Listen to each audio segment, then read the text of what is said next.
Bonjour, je suis Jean-Robert Kouka et l'Institut LPLCOP, par ma modeste personne, souhaite vous entretenir par rapport à la persévérance chez un chef de projet.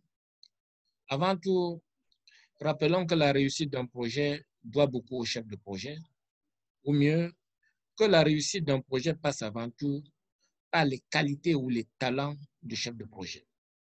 En effet, un ensemble de qualités est requis pour bien remplir un rôle de chef de projet. Parmi les aptitudes recherchées chez un chef de projet, on a la persévérance. Un chef de projet ne s'engage pas à la légère. Il doit savoir qu'un projet est rarement un long fleuve tranquille. Les remous sont souvent nombreux et les passages difficiles aussi. Lorsque les choses vont bien, il est plus facile d'être positif et constructif. Or, c'est quand elles se durcissent et ne vont pas comme on le souhaiterait qu'il est le plus important pour le leader de garder à l'esprit que son attitude est observée et qu'elle est primordiale pour les membres de l'équipe. Il ne peut baisser les bras. Il ne peut se laisser aller à des commentaires pessimistes.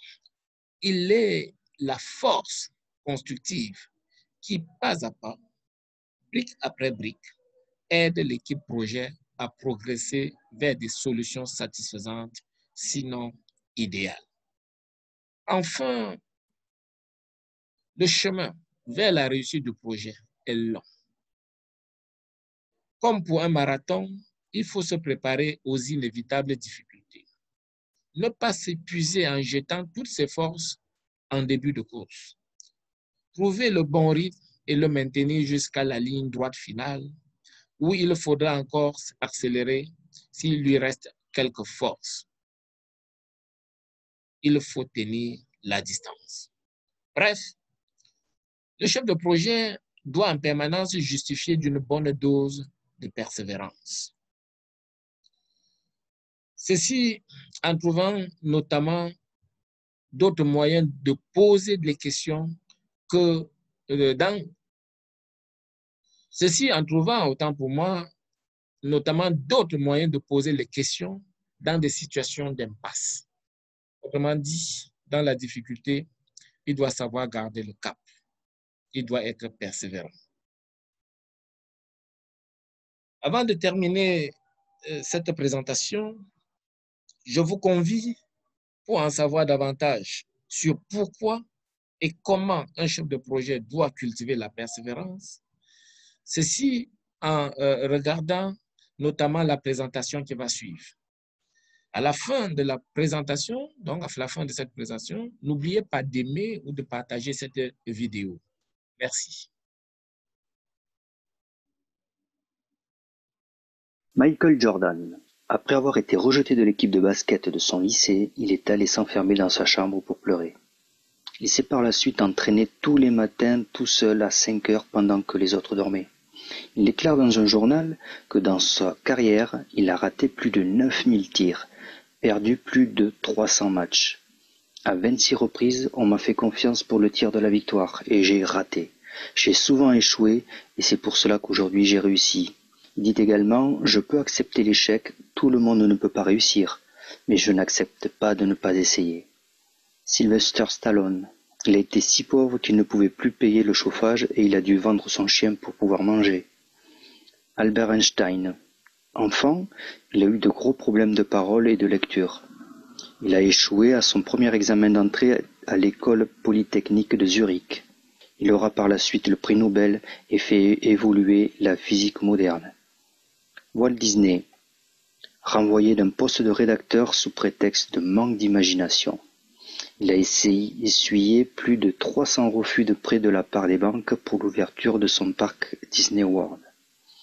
Lionel Messi. Il souffre d'un déficit d'hormones qui le rend obligé d'arrêter son entraînement dans l'équipe à l'âge de 11 ans et de faire un traitement d'injection intramusculaire d'hormones. Steve Jobs. Il a fait une dépression quand il a été viré de la société qu'il avait lui-même créée et déclarera dans un discours que le fait d'avoir été viré d'Apple est la meilleure chose qui lui ait été arrivée. Bill Gates. Il a fait faillite dès l'ouverture de sa première entreprise. Cela ne l'a pas empêché de créer Microsoft. The Beatles. Rejetés par les studios d'enregistrement Decca, ils expliquent « Nous n'aimons pas leur son, ils n'ont pas d'avenir dans le show business ». Abraham Lincoln. Sa fiancée est morte. Il a échoué dans les affaires. Il a fait une dépression nerveuse et a été battu dans 8 élections pour enfin être élu président des États-Unis à l'âge de 52 ans. Thomas Edison. Son instituteur lui a qualifié d'être trop stupide pour apprendre quoi que ce soit.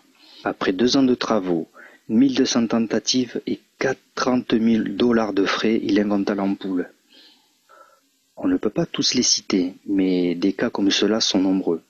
Si l'on cherche un point commun à ces cas, on ne peut pas ne pas parler de persévérance. La plupart n'étaient pas favorisés au départ, voire même mal partis pour un tel parcours. Mais qu'est-ce qui fait que l'on persévère? La précision de votre intention. Si l'on prend par exemple Martine qui dit « Ok, demain je vais perdre du poids », c'est bien, mais ce n'est pas très précis. Autre exemple, prenons Christine qui veut elle aussi perdre du poids et qui dit « Ok, à partir de demain je corrige mon alimentation. Je me fais une liste précise des aliments interdits et autorisés. Je fais le tri dans mon placard de cuisine. Je vais courir le mardi soir à 19 h, le vendredi à 17 h 30 et le samedi matin à 9 h. Il faut que je perde tant de kilos d'ici 2 mois. » Il y a de fortes chances que Christine atteigne son objectif et que Martine capitule même avant d'avoir commencé. Il est très important de définir avec précision son intention sous peine de ne pas arriver à avancer. La foi. La foi, c'est croire que c'est possible et au plus profond de soi-même. Il n'y a pas de place au doute. Je vais y arriver par tous les moyens. Si vous pensez que c'est peut-être possible, ou je pense que je peux y arriver, ça ne fonctionnera pas. Je vais y arriver, un point c'est tout. Doute égale échec. Il y a la mise en place des bonnes habitudes. C'est tout simplement ce qui va vous permettre d'appliquer vos intentions, qui doivent être très précises. Dans le cas de Christine, j'achète des nouvelles baskets, si besoin bien sûr. Et je prépare mon sac de sport le mardi et le vendredi. Je règle mon réveil pour le samedi matin. En parallèle, je fais mes courses en fonction de ma nouvelle liste, etc. Quelles que soient vos intentions, si votre intention est clairement définie et que votre foi est inébranlable, la chose qu'il vous faut mettre en place, ce sont quelques habitudes et du coup de bonnes habitudes. Et ces habitudes, il faut les répéter maintes et maintes fois, semaine après semaine, et le tour est joué. Qu'est-ce qui nuit à la persévérance? Le manque d'intérêt pour ce que l'on fait. Et oui, il faut que le désir soit brûlant. Un désir tiède, c'est un échec. Le manque de précision, idem, si votre intention reste floue, la persévérance sera compliquée. Le fait de se reposer sur des excuses, autant ne pas avoir d'intention. Il existe des milliers d'excuses pour ne pas faire ce que l'on a à faire. S'il pleut, il fait trop froid, il fait trop chaud, je pense que Christine pourra vendre ses baskets. Alors que ce n'était pas l'objectif qu'elle s'était fixé. Au besoin, revoyez votre plan d'action, votre planning, peu importe, mais les excuses sont à bannir si on veut réussir. Le manque d'ambition. Le manque d'ambition rejoint un peu le manque d'intérêt.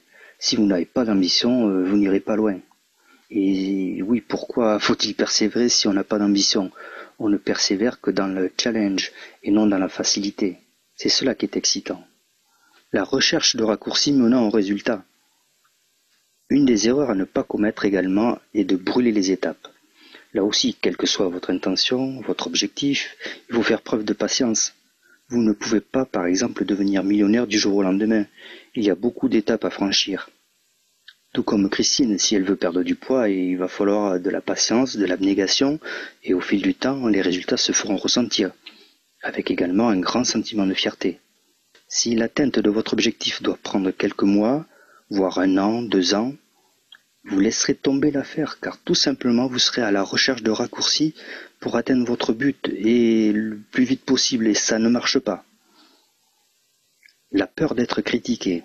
Christine a peu de chances d'être critiquée dans sa démarche.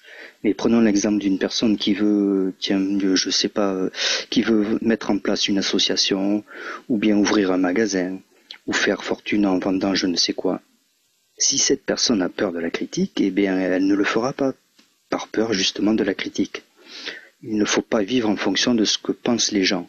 Vous avez l'intention, la foi, alors foncez. Voici les 5 étapes vers la persévérance. Avoir un but très précis et ambitieux. Avoir un grand désir chaud bouillant et pas tiède. Avoir un plan précis pour y arriver. Surtout ne pas accepter les influences négatives extérieures. Écarter les gens qui voudront interférer dans vos démarches. S'entourer de personnes qui vous encouragent dans ce que vous faites. Dans le cas de doute, de coups de blues, vous pouvez compter sur ces personnes pour vous soutenir, vous remonter le moral. Exercice. Notez avec précision sur une feuille de papier un but important à vos yeux et marquez pourquoi vous voulez atteindre cet objectif. Par exemple, je veux obtenir mon indépendance financière car je veux être libre et ne dépendre de personne. Je me donne 3 ans pour y arriver et j'y arriverai. Quand je commencerai à atteindre mon but, je ferai en sorte que d'autres personnes puissent faire ce que j'ai fait en les informant, les formant, en créant un blog, une chaîne YouTube. Je ferai ce que l'éducation n'enseigne pas, la gestion financière personnelle pour éviter aux gens de sombrer. Par la suite, notez un plan d'action pour y parvenir au fur et à mesure. Je vous renvoie à la vidéo Votre projet. Posez-vous les bonnes questions. Qu'est-ce que je peux faire pour faire ça? Qui je peux contacter? Que me faut-il comme matériel, comme logiciel? Que faut-il comme formation? Ai-je le droit de faire comme ceci? Allez, au boulot maintenant.